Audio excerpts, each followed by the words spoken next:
آج کے اس درس میں جو ایک سوال کا جواب میں نے دینا ہے جو اکثر اس دفعہ لوگوں نے کیا، اور ممکن ہے کہ آپ کے اذہان میں بھی یہ سوال ہو کہ آپ لوگ جو یہ بات کرتے ہیں کہ جی امیر المومنین نے اجازت دی بیوی کو دروازہ کھولنے کی اور آگ لگا دی اور یہ ظلم ہوئے، وہ مظالم ہوئے، وہ ستم ہوئے، سب جھوٹ ہے، یہ سب فریب ہے، ایسا کچھ ہوا ہی نہیں تھا۔ ایک غیرت مند انسان کیسے اپنی بیوی کو کہہ سکتا ہے کہ جاؤ جا کے دروازہ کھولو؟ یہ اعتراض ہوتا ہے۔ کتنے ہمارے نوجوانوں کے سامنے یہ اعتراض ہوا، اس میں نوجوان لڑکے ہو یا لڑکیاں ہوں یا مثلا خواتین اور مرد آپ کہہ لیجئے، بڑی عمر والے بھی، ان کے پاس کسی قسم کا کوئی جواب کیوں نہیں؟ آپ کے پاس جواب کہ آپ شیعہ نہیں؟ اگر آپ شیعہ ہیں تو آپ کے پاس جواب ہر حال میں ہونا چاہیے۔ حتیٰ کہ جو ہے بعض شیعوں نے بھی اعتراض کیا ہے، ان کے کلپ بھی، شیعوں کے کلپ بھی موجود ہیں کہ نہیں، ایسی چیزیں ہم لوگوں کو نہیں پڑھنی چاہیے کہ جن سے اختلاف اور افتراق پیدا ہو۔ اور میں نے خود کلپ سنا، اس لیے میں کہہ رہا ہوں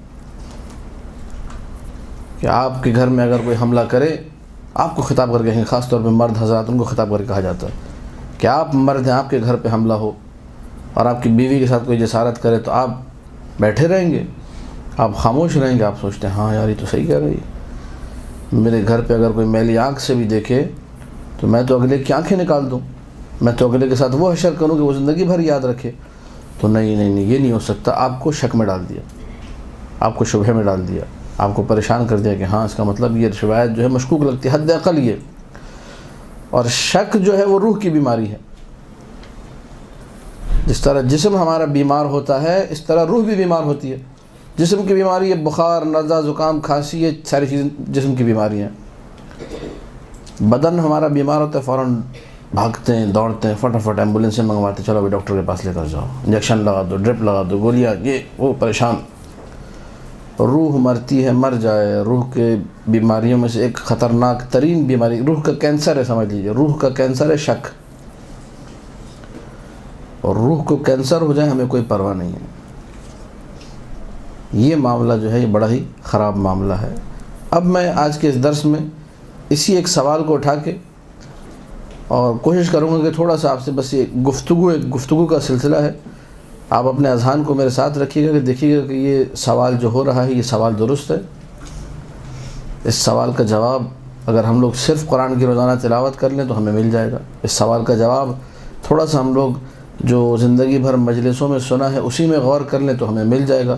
تھوڑا سا ہم لوگ اپنے ارد گرد کے ماحول کو دیکھ لیں تو ممکن ہے اسی میں کچھ چیزیں ہمیں ایسی نظر آ جائیں کہ ہمیں اس سوال کا بہترین مطمئن کنندہ اور قانع کنندہ جواب مل جائے۔ اب قبل اس کے کہ میں وہ جواب عرض کروں، آپ کے سامنے جواب کی دو قسمیں بیان کر دوں۔ جواب یا تو حلی ہوتا ہے یا نقدی ہوتا ہے۔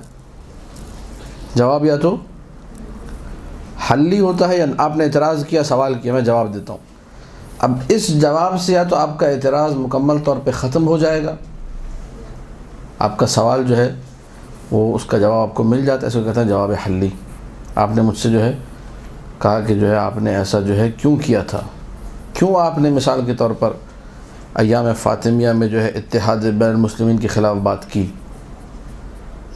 تو میں کہتا ہوں کہ یہ اتحاد بین المسلمین کے خلاف نہیں ہے، میری قوم کی جو ہے خواتین موجود تھی، میں چاہ رہا تھا کہ یہ مستقبل کی معمار ہیں، کل کو ان کی گود میں جو ہے بچے پلیں گے، یہ عقیدہ دیں گے اپنے بچوں کو، یہ تربیت کریں گی، ان کے ذہن میں صحیح عقیدہ ہونا چاہیے۔ میں نے کوئی گالم گلوچ نہیں کی، میں نے کوئی غلط بات نہیں کی، میں نے جو ہے کوئی خلاف حق بات نہیں کی، میں نے اپنا عقیدہ ان کو بتایا ہے تاکہ کل کو ان کی گود میں پلنے والے جو بچے ہیں وہ اپنی ماؤں سے اچھا عقیدہ لے کر پلیں۔ بڑی جواب حلی ہے۔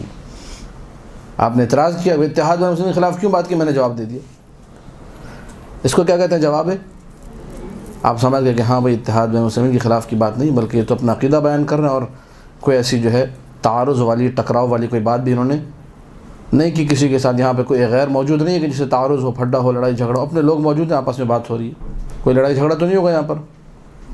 جواب مل گیا آپ کو۔ ایک دفعہ آپ کہتے ہیں کہ جی آپ نے اتحاد بین المسلمین کے خلاف کیوں بات کی، میں کہوں گا کہ بھائی وہ زید بھی تو کر رہا ہے، آپ مجھ پہ کیوں اعتراض کرنی؟ اس نے عمر نے بھی تو یہ بات کی ہے، بکر نے بھی تو یہ بات کی ہے، خالد نے بھی تو یہ بات کی۔ اس طریقے سے میں کہتا ہوں یہ جواب کہلاتا ہے جواب نقضی۔ یعنی میں بجائے اس کے کہ ٹھیک سے آپ کو جواب دوں، مسئلے کو حل کروں، میں کہتا ہوں اس نے بھی کیا، اس نے بھی کیا، اس نے بھی کیا. جواب نقضی سے کیا ہوتا ہے؟ جواب نقضی جواب نہیں ہوتا. جواب نقضی سے اعتراض اور اشکال مزید بڑھ جاتا ہے. یعنی اگر آپ مجھ پہ اعتراض کریں تو یہی اعتراض آپ کو وہاں بھی کرنا چاہیے، 3 جگہوں پہ اور بھی کرنا چاہیے. لہذا جواب نقضی حقیقت میں کوئی جواب نہیں ہے. جواب نقضی سے بس یہ ہوتا ہے سامنے والے کو آپ جو ہے یہ کہتے ہیں کہ تم صرف مجھ پہ اعتراض نہیں کرو، جا کے 3 جگہوں پہ اور بھی اعتراض کرو، وہاں بھی اعتراض کرو. وہاں کیوں نہیں کر رہے؟ تو وہ صرف اس لیے چپ ہو جاتا ہے کہ اس نے وہاں اعتراض نہیں کیا اور یہاں کر رہے تو شاید یہ ناانصافی والا کام کر رہا ہے اور غلط کام کر رہا ہے، اس لیے وہ چپ ہو جاتا ہے، ورنہ اس کو اس کے سوال کا جواب نہیں ملتا. اب ہم لوگ پہلے بات کا آغاز کریں گے جواب نقضی سے، تاکہ سامنے والے کو یہ بھی کہیں گے کہ تم یہاں کیوں اعتراض کر رہے ہو بھائی، پریشانی کیا ہے. پھر جواب نقضی سے ہم لوگ شفٹ ہوں گے جواب حلی کی طرف. پہلا جواب نقضی ہے، جس سے اعتراض اور بڑھ جائے گا.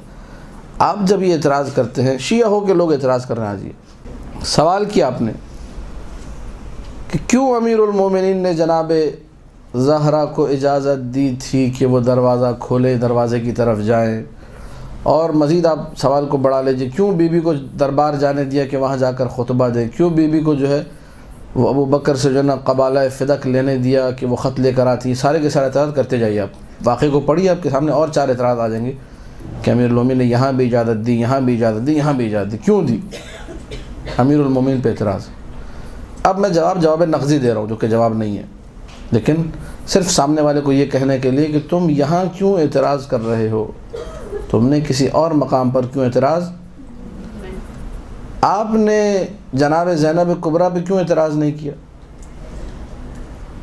کربلا میں، کوفہ میں، شام میں آپ نے امام حسین پر کیوں اعتراض نہیں کیا؟ کیا امام حسین علیہ السلام کے علم میں نہیں تھا کہ میری بہن کے ساتھ جسارت ہوگی، میری بہن کے بازوؤں میں رسن باندھی جائے گی، میرے بہن کے سر سے چادر کو نو کے نیزہ سے چھینا جائے گا، اتارا جائے گا؟ یہ آپ کے علم میں تھا نہیں تھا امام حسین علیہ السلام کے علم میں؟ تازیانے لگیں گے، کوڑے لگیں گے، شرابیوں کے دربار میں جانا پڑے گا، شام کے دروازے پر 3 دن کھڑا کیا، یہ سب علم میں تھا ہی نہیں تھا امام حسین علیہ السلام کے. پھر امام حسین علیہ السلام کیوں زینب کبریٰ کو لے کر گئے؟ وہاں آپ اعتراض نہیں کر رہے ہیں، یہاں آپ اعتراض کر رہے ہیں. پھر دوسری بات، عابد بیمار جو صرف کربلا میں بیمار ہوئے تھے ایک مختصر سے وقت کے لیے، مصلحت خداوندی تھی، ان پہ اعتراض کیجیے. آپ ان پہ آپ کوئی اعتراض نہیں کرتے، وہ بھی ساتھ تھے سفر میں. انہوں نے جو دیکھا، کئی مرتبہ مرنے کی تمنا کی، موت کی تمنا کی، کاش کہ میں اس دنیا میں نہ ہوتا، یہ دن نہ دیکھتا، یہ حالات نہ دیکھتا، یہ وقت نہ دیکھتا. وہاں بھی آپ اعتراض کیجیے.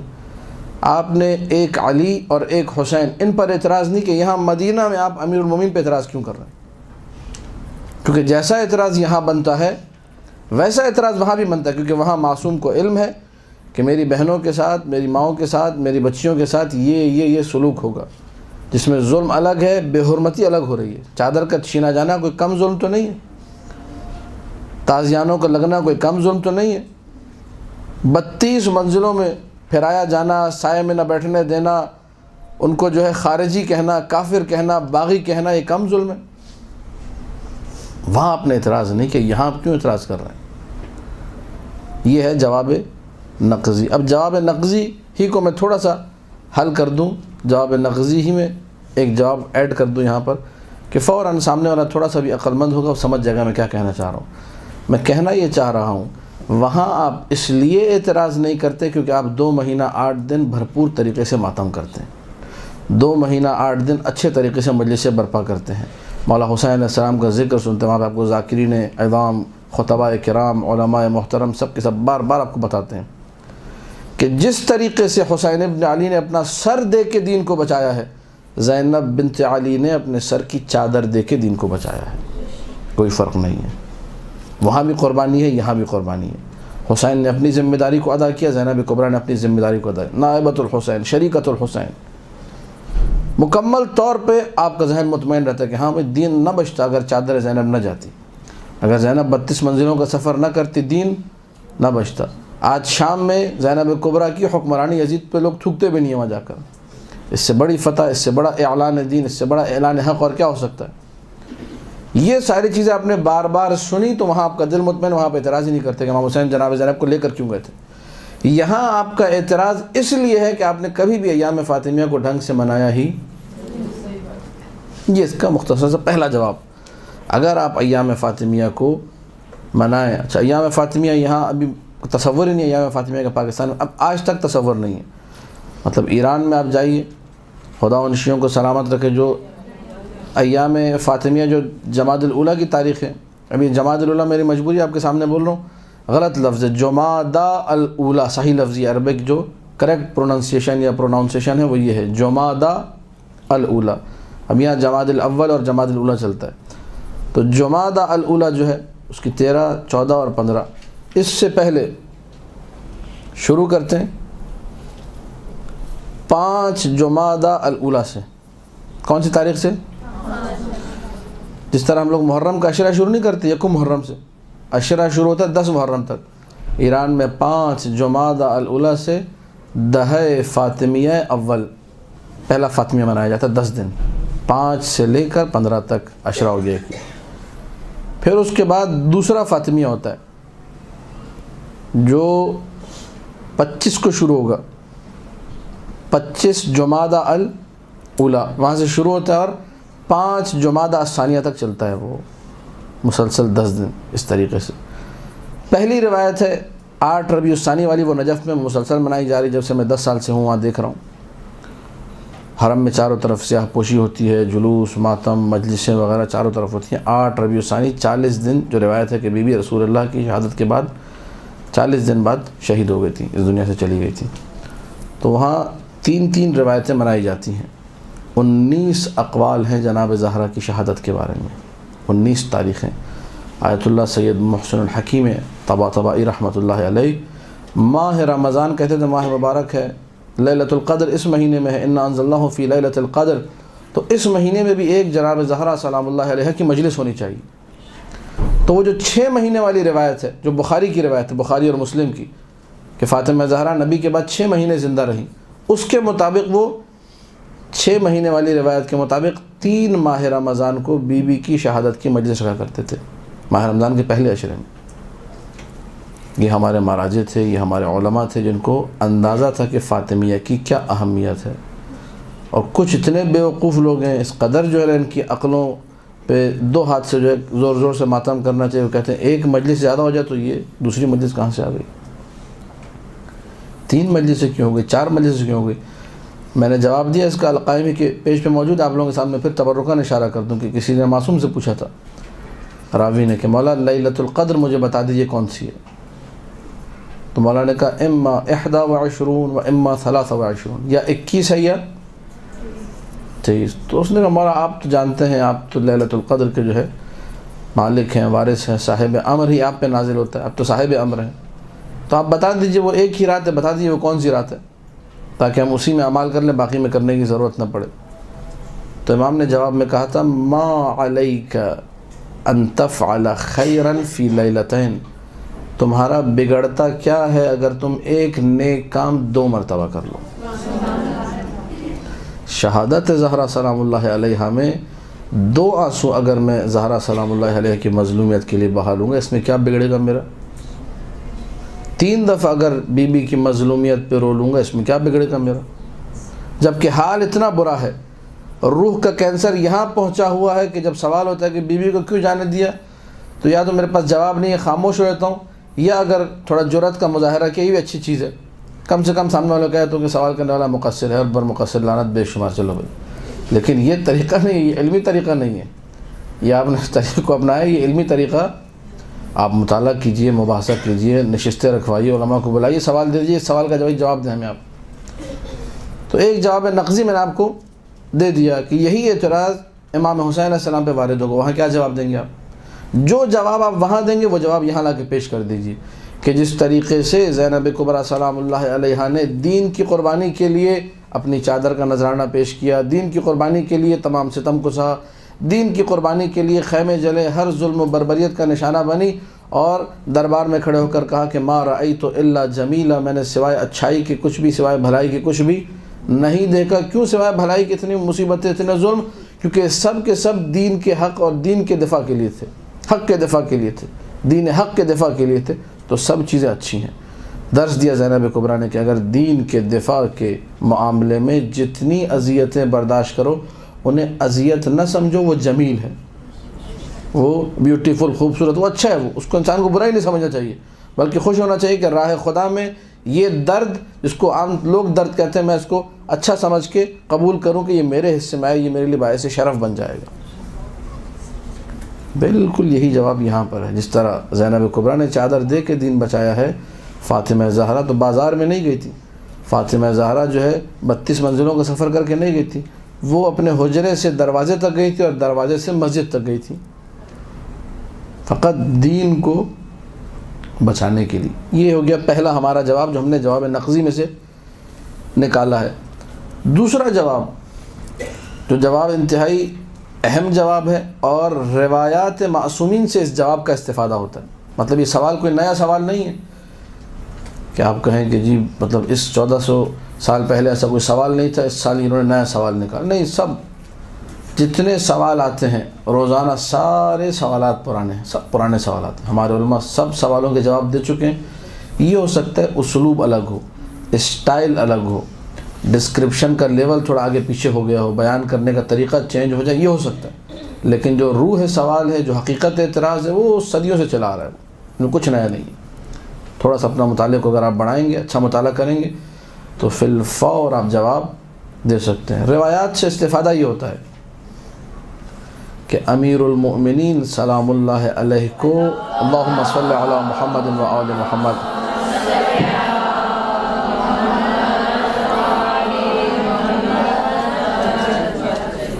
امیر المؤمنین سلام اللہ علیہ کو حکم تھا صبر کا۔ یہ معصومین کے ایک نہیں کئی فرامین موجود ہیں، اور صبر قبل اس کے کہ میں بیان کروں کہ وہ حکم کیسے تھا، صبر امیر المؤمنین، حلم امیر المؤمنین، یہ خود ایک معجزہ ہے۔ ابن ابی الحدید معتزلی کی نگاہ میں، ابن ابی الحدید معتزلی نے شرح نہج البلاغہ میں لکھا ہے وَقَوْدَ حِلْمُهُ أَن يَكُونَ مُعْجِزَةً، علی کا صبر بھی ایک معجزہ ہے۔ ایسا صبر بھی ہر انسان، خطبہ شقیہ میں مولا متقیان نے یہ جملے ارشاد فرمائے جو نہج البلاغہ میں موجود ہے، صبرت وفی العین قضا وفی الحلق شجا، میں نے صبر کیا 24 سال اس عالم میں جیسے کسی کی آنکھ میں کوئی کانٹا چبھو دیا گیا ہو۔ اگر ہماری آنکھ میں ایک غبار کا ذرہ بھی چلا جائے تو کتنی تکلیف ہوتی ہے، اس آنکھ کو مسلتے ہیں وہ سرخ ہو جاتی ہیں آنکھ، اس سے آنسو بہنے لگتے ہیں۔ کہنا مولا یہ چاہ رہا ہے کہ میں نے 24.5 سال روتے ہوئے گزارے ہیں، صبر کیا۔ صبر تو وفی العین قضا، کنڈیشن یہ ہے۔ وفی الحلق، حلق واضح ہے گلا، وفی الحلق شجا، حلق میں کوئی ہڈی پھنسی ہوئی ہو، اگر کسی کے حلق میں بعض اوقات روٹی کا بھی اگر سخت ٹکڑا چلا جائے حالت بری ہو جاتی ہے، کھانس کے بری حالت ہو جاتی ہے، طبیعت خراب ہو جاتی ہے۔ جائی کہ سخت ترین ہڈی پھنسی ہوئی ہو تو نہ جانے انسان کا الٹیاں کر کے اور نہ جانے آنسو بہا کے کیا حال ہو۔ پھر دوبارہ وہی جملہ کہ مولا فرمانا یہ چاہ رہے ہیں کہ میں نے 24.5 سال جو ہے صبر کیا ہے، صرف صبر کیا، روتے ہوئے صبر کیا ہے، بدترین حالات میں نے صبر کیا ہے۔ ایک دیوان چھپا ہے بیروت سے امیر المومنین سلام اللہ علیہ کا، اس دیوان کا ایک شعر ہے، اس کی نسبت مولا کی طرف ہے۔ فرماتے واللہ اننی لاصبر حتی یعجز الصبر عن صبری، خدا کی قسم میں علی اتنا صبر کروں گا کہ صبر بھی میرے سامنے عاجز اور پریشان نظر آئے گا، کہ صبر بھی حیران ہوگا کہ علی کا صبر کیسا ہے۔ خود حقیقت صبر پریشان نظر آئے گی کہ جو علی نے یہ کیا ہے کوئی صبر سے بھی اوپر کی، صبر تھک جائے گا، صبر عاجز ہو جائے گا، علی کا صبر اتنا عجیب و غریب صبر ہے۔ چھٹے امام سے پوچھا گیا کہ اس کائنات میں سب سے بڑا صابر کون ہے؟ کہا کہ جدی امیر المؤمنین، میرے جد جو ہیں سب سے بڑے صابر ہیں۔ تو صبر امیر المؤمنین جو ہے وہ کمال ہے مولا متقیان کے لیے۔ نہیں ہے کہ اس صبر کو آپ غلط زاویے سے دیکھیں، غلط نگاہوں سے دیکھیں، اپنی پاکیزگی کو بڑھائیے اگر آپ اس صبر کو غلط نگاہ سے دیکھ رہے ہیں۔ امیر المؤمنین سلام اللہ علیہ مطیع تھے اپنے خدا کے، مطیع تھے اپنے رسول کے۔ وصیت صبر کیوں نہیں پڑھتے ہم لوگ، مطالعہ کیوں نہیں کرتے؟ اصول کافی کا ترجمہ موجود ہے، 5 جلد اصول کافی کی، یہ محمد علی بک ڈپو محفوظ والے جتنے بھی کراچی میں بیچ رہے ہیں کتابیں، یہاں مثلا آپ کے انچولی میں یہ جو کتابیں پیام وغیرہ کی ترابی وغیرہ جو بھی مجھے نہیں معلوم کیا نام ہے بک لائبریریز کا، دیکھیں معلوم کریں، یہاں سے مل جائیں گے آپ کو۔ اصول کافی میں روایت موجود ہے کہ حضرت جبرائیل امین وحی، حضرت اسرافیل دونوں تشریف لاتے ہیں اور حجرہ رسول میں سے سب کو نکال دیا جاتا ہے کہ سب باہر جائیں، صرف امیر المؤمنین باقی رہیں۔ اس کے بعد جو ہے جبرائیل کہتے ہیں کہ یا رسول اللہ علی کو یہ بتائیے کہ آپ کے سر پہ مثلا ضربت لگے گی، آپ کو صبر کرنا ہوگا۔ مولا علی فرماتے ہیں اصبرو، میں صبر کروں گا۔ یہ بتائیے کہ جو ہے ایسا ایسا ہوگا، اصبرو، میں صبر کروں گا۔ آپ کے حق کو غصب کر لیا جائے گا، آپ کو جانشینی کی مسند پر بیٹھنے نہیں دیا جائے گا، اصبرو اصبرو اصبرو۔ ایک مقام یہ آیا کہ جبرائیل نے کہا کہ علی کو یہ بتائیے کہ یحتک حرمتک، آپ کی حرمت کو پامال کیا جائے گا۔ وہی حرمت اللہ و رسولہ، یہ حرمت وہ حرمت ہوگی جو اللہ کی بھی حرمت ہے اور رسول کی بھی حرمت ہے۔ یہ اصول کافی کے جملے میرے جملے نہیں ہیں۔ مولا فرماتے ہیں فَصَعِقْتُ حِينَمَا فَهِمْتُ الْكَلِمَةَ مِنْ جبرائیل، جب میں نے جبرائیل سے یہ کلمے سنے کہ جبرائیل کیا کرے، میری حرمت کو پامال کیا جائے گا، حرمت علی فاطمہ زہرا سلام اللہ علیہا۔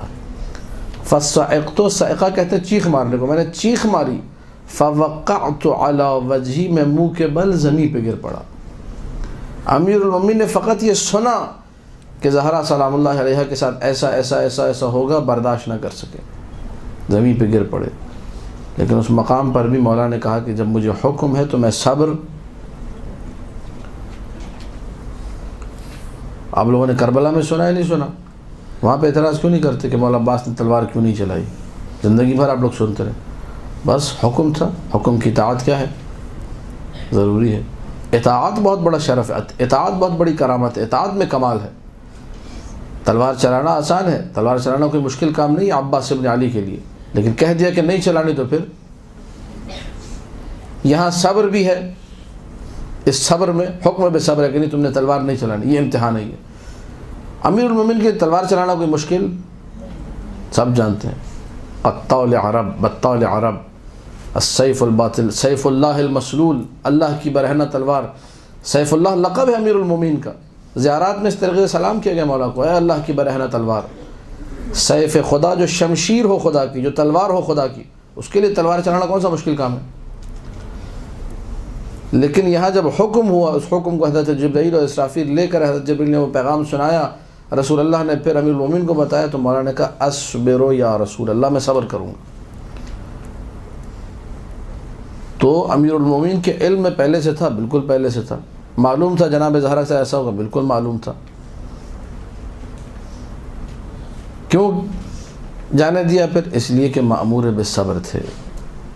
اور اب اس بات جو میں ذکر کر رہا ہوں حوالہ نہیں ہے میرے پاس، لیکن یہ کہ بعض علماء سے سنا ہے میں نے کہ جب وہ دق الباب ہوا، وہ لوگ ہجوم اور حملے کی نیت سے آئے تو مولا اٹھے دروازہ کھولنے کے لیے، لیکن جناب زہرا نے کہا کہ آپ بیٹھے رہیے یا علی، میں دروازہ کھولوں گی، یہاں میری ذمہ داری بنتی ہے۔ اس کا کیا حوالہ ہے مجھے نہیں معلوم، بہرحال یہ کہ روایات کے مطابق اس کو پڑھنے میں کوئی حرج نہیں ہے، کیونکہ بعض روایات میں یہ بھی ہے کہ اللہ کے رسول نے جاتے ہوئے کہا تھا یا علی انفذ لما امرتک بہ فاطمہ، اس کے بہت سارے حوالے، یا علی فاطمہ جو کہیں تم فاطمہ کی اطاعت کرو۔ اب اگر جناب زہرا کہہ دیں کہ یا علی آپ بیٹھے رہیے تو مولا یہاں پہ اطاعت کرے، اس میں کوئی قباحت، کوئی حرج، کوئی اعتراض وارد نہیں ہوتا۔ تو امیر المومنین نے جانے دیا، جناب زہرا کے ساتھ جسارت ہوئی، ظلم ہوا، بے حرمتی ہوئی، سب کچھ ہوا، لیکن مولا مأمور بالصبر تھے۔ دوسرا جواب ہے جو کہ روایات سے سمجھ میں آتا ہے۔ اب بڑھتے ہم لوگ تیسرے جواب کی طرف۔ تیسرا جواب بھی اسی امر والے جواب سے، لیکن کہنا اس کی سمجھ جا مثال دوسری، جواب وہی حقیقت میں دوسرا ہی جواب ہے یہ۔ ہم لوگ قرآن پڑھتے ہیں، قرآن کے اندر ہم لوگ جو ہے حضرت ابراہیم اور اسماعیل کا قصہ کتنی دفعہ پڑھتے ہیں؟ جب مستحب انسان جو ہے ایک قرآن ختم کرے پھر دوسرا پڑھے، صرف ماہ رمضان میں تو نہیں مستحب۔ الحال المرتحل، ایک ختم کیا دوسرا شروع کیا، ایک ختم کیا دوسرا شروع کیا، ایک قرآن ختم ہوا پھر دوسرا شروع کرتا، مسلسل قرآن پڑھتے رہنا۔ تو اس میں آپ کو حضرت ابراہیم و اسماعیل کا قصہ بھی ملے گا، اس میں یہ آیتیں بھی ملیں گی، یا ابت افعل ما تؤمر ستجدنی ان شاء اللہ من الصابرین۔ ابراہیم جا کے اسماعیل کا گلا کاٹ دو، ذبح کر دو، یہ حکم ہے خدا کا۔ باپ بھی صبر کر رہا ہے، آنکھوں پہ پٹی باندھی ہوئے، چھری لے کر پہنچ گئے، اسماعیل کو لٹا دیا، گلے پہ چھری رکھ دیا، اب ذبح کرنے کے لیے بالکل تیار ہے، اینڈ ٹائم پر، اینڈ موقع پر جنت سے دمبا آ گیا، جانور آ گیا قربانی کے لیے۔ اسی لیے کہتے ہیں کہ دمبے کا گوشت سب سے افضل ہے۔ بعض مفسرین نے استدلال کیا ہے کیونکہ جنت سے یہی جانور آیا تھا۔ حضرت اسماعیل جو ذبح ہونے کے لیے تیار ہو گئے، حضرت ابراہیم جو ذبح کرنے کے لیے تیار ہو گئے، نعوذ باللہ نعوذ باللہ، کیا کوئی یہ مفروضہ تھا، کیا کوئی کہانی، کوئی ڈرامہ تھیٹر کو جس طرح کی جس تھی، یعنی واقعاً امر خدا تھا۔ وہاں ہم کیوں اعتراض نہیں کرتے کہ کیسے ایک باپ جو ہے بیٹے کے گلے پہ چھری چلا سکتا ہے؟ یہ ہو سکتا ہے؟ یہ بھائی امر خدا ہے۔ کشکول میں شیخ بہا نے لکھا ہے کہ ایک بنی اسرائیل کے نبی بنی اسرائیل والوں سے بچ کر بھاگے تو ایک بڑا سا درخت تھا جو اندر سے کھوکھلا تھا، اس میں جا کر چھپ گئی۔ شیطان نے بنی اسرائیل کی جو قوم تھی ان کو بتایا ایک بوڑھے شخص کی شکل میں جا کر کہ یہ جو نبی ہے یہ اس درخت کے اندر چھپا ہوا ہے، تم لوگ ایسا کرو، یہ جگہ اس نے نشان لگایا وہاں پر، یہاں سے آری چلاؤ، سر اس کا یہاں پر ہے، سر کٹ کے یہ نبی جو ہے مرا جائے گا، کٹ جائے گا۔ یہ اب ظاہر ہے جب ایک بندے کو آپ کاٹیں گے تو چیخ تو نکلے گی۔ انہوں نے آری پھیرنا شروع کی، ادھر وحی الہی نازل ہوئی کہ اے میرے پیارے نبی، اگر تم نے چیخ ماری میں نبوت تم سے چھین لوں گا، صبر کرنا ہے تم نے، امتحان خداوندی کہیے، صبر کا حکم کہیے، جو بھی کہیے۔ تو جس طرح سابقہ امتوں میں انبیاء کو ایسے احکامات آتے رہے کہ صبر کرنا ہے، ہر حال میں صبر کرنا ہوگا، یہاں پر بھی امیر المومنین کو حکم تھا اور حکم صبر کا حکم تھا۔ مولا نے اپنے صبر کے مطابق اطاعت کی۔ اب یہاں پہ ایک چیز ذہن میں آ گئی، اگرچہ تھوڑا سا موضوع سے ہٹ کر ہے، لیکن آپ لوگوں کو انشاءاللہ وہ چیز فائدہ دے گی، کام کی چیز ہے۔ ایک اعتراض، یہ بہت زیادہ اعتراض ہوتا ہے اور نیٹ پر بھی موجود ہے، اور پھر یہ کہوں گا کہ ہمارے لوگ چونکہ مطالعہ نہیں کرتے، ان چیزوں کو ڈسکس نہیں کرتے، سنتے نہیں، علماء سے ریکویسٹ نہیں کرتے کہ چیزیں پڑھی جائیں، لہذا جواب سے ہمیشہ نابلد رہتے ہیں۔ سوال ہوتا ہے کہ جی امام نے خودکشی کر لیجیے، اگر آپ کہتے ہیں کہ امام کو علم تھا کہ انگور میں زہر ہے اور مولا نے وہ زہر کھا لیا تو اس کا مطلب خودکشی ہے، اور خودکشی کیا ہے؟ آپ امام کی طرف ایک حرام فعل کی نسبت دے رہی ہے، اعتراض ہوتا ہی نہیں ہوتا۔ یہ اب وہ کوئی لوگ بیوقوفی میں جواب دیتے کہ نہیں، وہ امام کو جو نا پہلے پتہ تھا، 2 گھنٹے پہلے پتہ تھا، اور جب مولا کے سامنے انگور لا کر رکھے گئے تو مولا کو اللہ نے بھلا دیا اور مولا جو نا بھول گئے، پھر انہوں نے کھا لی۔ یہ جواب، تو یہ جواب، یہ درست جواب نہیں، غلط جواب ہے، یہ کوئی جواب نہیں ہے۔ یہ ہے کہ انسان بس سامنے والے کی شکل دیکھتا ہے اور کہے کہ تم مقصر اور برمقصر لعنت، اس جواب کو پکا کریں، اس میں آپ تھوڑا مطمئن رہتے ہیں کہ ہاں میں مقصر پہ لعنت بھیج کے چلو خوش ہو گیا۔ لیکن پھر میں یہ کہوں گا کہ علمی طریقہ نہیں ہے۔ جذبات اچھی چیز ہے، لیکن اگر جذبات کے ساتھ علم ایڈ ہو جائے تو وہ کمال دکھاتا ہے۔ پھر وہ خالی جذبات بسا اوقات بڑے نقصان دہ بھی ہو جاتے ہیں۔ سوال آپ نے یہ کیا ہے، اور آپ جو سوال کرنے والے ہیں، جو جواب آپ کو چاہیے وہ آپ کے سوال میں پوچھیے، تھوڑی سی دقت کیجیے۔ آپ جو فرما رہے ہیں کہ شیعوں کا عقیدہ یہ ہے کہ ان کو ہمارے ائمہ کو معلوم تھا، ہمارا عقیدہ ہے یا نہیں؟ یہ مولا امام حسین علیہ السلام کو پتہ تھا نہیں پتہ تھا میں کربلا جاؤں گا، اسی طریقے سے شمر مجھے ذبح کر کے، معلوم تھا یا نہیں تھا؟ معلوم تھا۔ امام رضا علیہ السلام کو معلوم تھا یا نہیں تھا؟ حسن ابن جہم کہتا ہے کہ میں بہار میں روایت موجود ہے، 8ویں مولا کے ساتھ وارد ہوا مامون کے دربار میں نے دیکھا مامون ایسا احترام کر رہا ہے، اوہو ایسا پروٹوکول، لبیک یا سیدی، لبیک یا سیدی سے کم پہ تو بات ہی نہیں ہے۔ ادھر سے ولی عہد بنانے کی تیاریاں، ادھر سے جو ہے نا سارے کا سارا جو ہے جتنے حکومتی وزراء ہیں، جتنے عمراء ہیں، جتنا جو وی آئی پی لوگوں کا مجمع، سب کو حکم ہے کہ اپنی نگاہوں کو نیچے رکھے علی ابن موسیٰ رضا کے سامنے، احترام کی انتہا۔ حسن ابن جہم کہتا ہے میں بڑا خوش ہوا کہ اس قدر احترام، وہ بھی حکومتی لیول پر، جو پہلے اس کی تاریخ میں ہمیں مثال نہیں ملتی ہے، پہلے امام سے لے کر 8ویں امام تک، کہ اتنا اس قدر احترام ہو، ہر ایک کو حکم ہو کہ سب نے اطاعت کرنے علی ابن موسیٰ رضا کی۔ جب دربار سے واپس آئے تو حسن ابن جہم کہتا ہے میں نے مولا سے کہا کہ مولا آج میرا دل خوش ہو گیا، مامون آپ کا کتنا احترام کر رہا تھا. اب یہاں جو ہے نا شیعہ بیوقوفی کا شکار ہوتے ہیں, جس کو تھوڑا سا احترام کرتے دیکھا فوراً اس سے محبت کر کے بس پاگل اور دیوانے بن جاتے ہیں. حسن ابن جہم نے جیسے یہ جملے کہے کہ مولا آپ کا بڑا اچھا, دل خوش ہونا ایک فطری چیز ہے, ہمارے امام کا جو بھی احترام کرے گا ہم خوش ہوں گے, اچھی بات ہے. لیکن یہ کہ ہمیں یہ بھی دیکھنا چاہیے کہ جو احترام کرنے والا ہے اس کا عقیدہ ٹھیک ہے یا عقیدہ ٹھیک. اگر عقیدہ ٹھیک نہ ہو تو اس سے انسان گھبرائے, احتیاط کرے. ہر ایک پہ فدا ہونا کیا ہے, یہ خلاف عقل ہے, خلاف روایات ہے, روایت یہ والی روایت ہے. جیسے ہی حسن ابن جہم نے یہ جملے کہے کہ مولا وہ اس قدر جو ہے آپ کا احترام کر رہا تھا, اتنا مر رہا تھا, اتنا آپ کے آگے پیچھے یہ وہ, اور نے کہا خبردار اس کی جو ہے تعریف کرنے کی ضرورت نہیں, یہی مجھے زہر دے گا. حسن ابن جہم کو کتنے عرصے پہلے بتا دیا کہ یہی مجھے. جواب سنیں آپ لوگ جواب, تاکہ اس جواب سے لطف اندوز, اور یاد رکھیے گا, نوٹ کریں, جو بھی سوال کریں اور کوشش کریں کہ آپ لوگ اس کو پھیلائیں. یہ بھی امر بالمعروف ہے, یعنی جو چیز آپ یہاں سیکھ کے جاتی ہیں یہ نہیں کہ یہیں پہ رہ جاؤ. جب جو ہے خدا ہم سب کو چغلیوں سے, غیبتوں سے, بدبختیوں سے بچائے. جب آپ کو فضول بات کرنی تو قربت اللہ یہ چیز ڈسکس کر لیا کرے, اس سے علم بھی پھیلے گا, اس سے جو ہے فسادات بھی کم ہوں گے, خاندانوں میں جدائیاں بھی کم ہوں گی, اچھی بات کریں گے. نور کلام اہل بیت, اس قسم کی روایت سنائے کہ بھائی دیکھو یہ معاملات ہیں. عقیدہ کیا ہے ہمارا, توجہ سے میں ریپیٹ کروں, عقیدہ کیا ہے کہ امام کو علم ہے. امام کو کیا ہے, یہ میرے ساتھ ایک دفعہ ریپیٹ کر لیں تاکہ اگر کسی کی توجہ نہ ہو تو وہ بھی ملتفت ہو جائے. امام کو علم ہے کہ مجھے کیسے موت, خودکشی حرام کیوں ہے. میں اسد علی شاکری اگر اپنی کنپٹی پہ پسٹل رکھ کے ایک فائر کروں یہ حرام ہے. یہ کیوں حرام ہے, یہ اس لیے حرام ہے کہ مجھے پتہ ہی نہیں کہ میری موت کیسے آئے گی.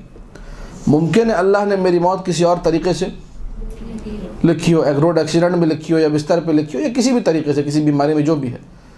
تو میں جب اپنی کنپٹی پہ پسٹل رکھ کے مثلا فائر کرتا ہوں خودکشی کی نیت سے, تو میں امر الہی کے مقابلے میں جسارت کرتا ہوں, اور یہ جسارت کیا ہے.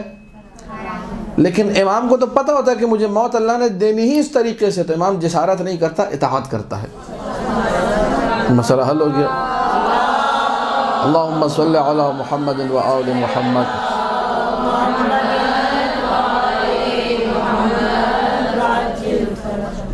تو امام نے جب انگور اٹھا کر اپنے منہ میں رکھا, وہ جسارت نہیں ہے, وہ کیا ہے. یہاں بھی یہ مثال جو ذہن میں آئی وہ اس لیے کہ یہاں بھی صبر امام اشکار ہوتا ہے. مجھے اگر علم ہو کہ انگور میں زہر ہے, میں تو خیر مرچیں بھی زیادہ نہیں کھا سکتا ہوں, انگور میں اگر زہر ہے تو میں کبھی بھی اس کو ہاتھ, کون سا صبر اور کہاں کا صبر. یہ کمال امام کے ساتھ مختص ہے, یہ اطاعت امام کر سکتے ہیں اور کوئی اطاعت. اسی لیے یہ اللہ نے مرحلہ انہی کو عطا کہ یہ کمال انہی کو عطا کہ ہر ایک کے لیے میسر. لہٰذا ہمارا تیسرا جواب, جو کہ اب یہ جوابوں کو میں الگ الگ اس لیے کر رہا ہوں تاکہ آپ لوگوں کے پاس تعدد امثلہ, مختلف ایگزامپلز جو ہیں وہ بھی ہوں, اور جواب بھی ہم کو پتہ ہو کہ جواب کیا کیا ہے, مثالیں کیا کیا ہیں. تو تیسرا جواب ہمارا حقیقت میں دوسرا ہی جواب ہے, لیکن مثال ہم نے کیا کر دی ہے. وہاں بھی امر بالصبر ہے, یہاں بھی امر. حضرت ابراہیم اور اسماعیل کی مثال لے کر آ گئے آپ. ایک آپ نے یہ خودکشی والے سوال کا بھی بیچ میں جواب دے دیا. یہ ہمارے کتنے جواب ہو گئے یہاں تک, 3 جوابات ہم نے دے دیے کہ امیر المؤمنین سلام اللہ علیہ نے جو صبر کیا ہے وہ اس طریقے سے صبر کیا. ایک دفعہ آواز بلند صلوات پڑھ دیجئے. اللہم صلی علی محمد و آل محمد.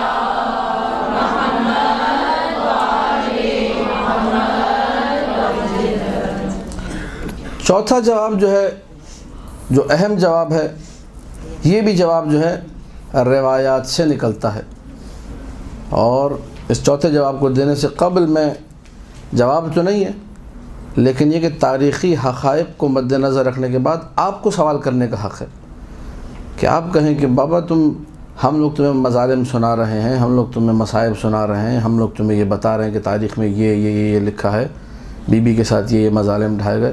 بجائے اس کے کہ تم جا کے ان بدبختوں پہ اعتراض کرو کہ انہوں نے دروازہ فاطمہ زہرا پہ جسارت کیسی کی, تم یہاں اعتراض کر رہے ہو. یعنی باطل کے اوپر اعتراض نہیں, حق کے اوپر کیا ہو رہا ہے. تمہارے اعتراض کا محل ہی نہیں ہے کوئی. تم نے اعتراض کرنا ان پہ اعتراض کرو جو لکڑیاں لے کر آئے تھے, جو دروازے پر آگ لے کر آئے تھے. آخری جو جواب آج کی نشست میں دے کر پھر گفتگو کو مکمل کرنا ہے وہ یہ جو علامہ امینی نے جواب دیا, اور یہ جواب ماخوذ ہے روایات سے یہ نکلتا ہے. جب آپ مصائب کی روایتوں کو پڑھیں گے، اور میں پھر یہاں پر تاکید کروں گا کہ خدا را آپ لوگ بیت الاحزان جیسی کتابیں ہیں، سید محمد کاظم قزوینی کی جو کتاب ہے فاطمہ من المہد الی اللہ، جس کا بھی اردو میں ترجمہ ہو چکا ہے، فاطمہ طلوع سے لے کر غروب تک، اس طریقے سے کوئی ترجمہ ہے میرے خیال سے اردو زبان میں اس کا. تو ان کتابوں کو آپ لوگ ایک دفعہ نہیں، 2-3 دفعہ نہیں، 20 مرتبہ پڑھیں، کم سے کم 20 مرتبہ تو پڑھیں آپ لوگ. ایک دفعہ پڑھا پھر اس کو دوبارہ ریڈ کریں، پھر دوسری دفعہ، پھر تیسری دفعہ، پھر مسلسل پڑھتے رہیں. دیکھیں آپ کو کتنا جو ہے چیزوں کو سمجھنے میں، پوائنٹ آؤٹ کرنے میں، اور بہت ساری چیزیں ممکن امامے والا نہ سمجھ رہے آپ سمجھ جائیں کتاب پڑھ کے بار بار. لیکن تھوڑی سی اس کے لیے محنت چاہیے، وقت لگانا پڑے گا. بعد میں آپ کو احساس مسرت ہوگا، خوشی کا احساس ہوگا کہ میں نے یہ ورک کیا، میں نے یہ محنت کی، میں نے یہ زحمت کی، اس کے بعد یہ رزلٹ نکلا. پھر آپ مجلس میں بیٹھ کے مصائب بھی سنیں گے، ایک جملہ مثلا کوئی بھی کہے گا، آپ فوراً آپ کا ذہن چلا جائے گا کہ ہاں یہ بات جو پڑھی ہے یہاں سے نکالی، یہ بات جو پڑھی اس کا ریلیشن یہاں سے، اس کا تعلق یہاں سے. آخری جواب علامہ امینی سے کسی نے پوچھا، قبلہ آپ یہ بتائیے کہ امیر المؤمنین نے جناب زہرا کو دروازے پر کیوں بھیجا تھا؟ خود چلے جاتے دروازے پر، یہ سارے معاملات نہ ہوتے. تو علامہ امینی نے جو جواب دیا وہ جواب یہ تھا، کہا کہ امیر المؤمنین سلام اللہ علیہ نے صرف اس لیے زہرا کو بھیجا تھا کہ یہ جو نامرد لوگ رسول کی بیٹی سے حیا کر کے واپس چلے جائیں گے کہ نبی کی بیٹی دروازے پر آ گئی، اب یہاں ہمارا رکنا بنتا. لیکن ان بدبختوں نے نبی کی بیٹی کا بھی خیال، ایک جواب ہے روایات سے ماخوذ جواب ہے، اور بی بی نے بھی اس کو اپنے جو مصائب کے جملے ہیں اس میں بار بار جو ہے ذکر کیا ہے. یا ابتاہ جب پشت در تھی اور یہ ظالم دروازہ کھول کے داخل ہوتے، یا ابتاہ بابا آپ نہیں دیکھتے، ماذا یفعل بحبیبتک کہ آپ کی لاڈلی کے ساتھ کیا کیا جا رہا ہے. یہ جو تعبیر ہے ماذا یفعل بحبیبتک یا ابتاہ، اس طریقے سے پکارنا، اس سے سمجھ میں آتا ہے کہ جناب زہرا سلام اللہ علیہ اشارہ کر رہی ہیں اسی مطلب کی طرف کہ انہوں نے میرا بھی خیال نہیں کیا، ان میں بالکل بھی حیا موجود نہیں. ایک دفعہ رحمتک یا ارحم الراحمین وصلی اللہ علی محمد و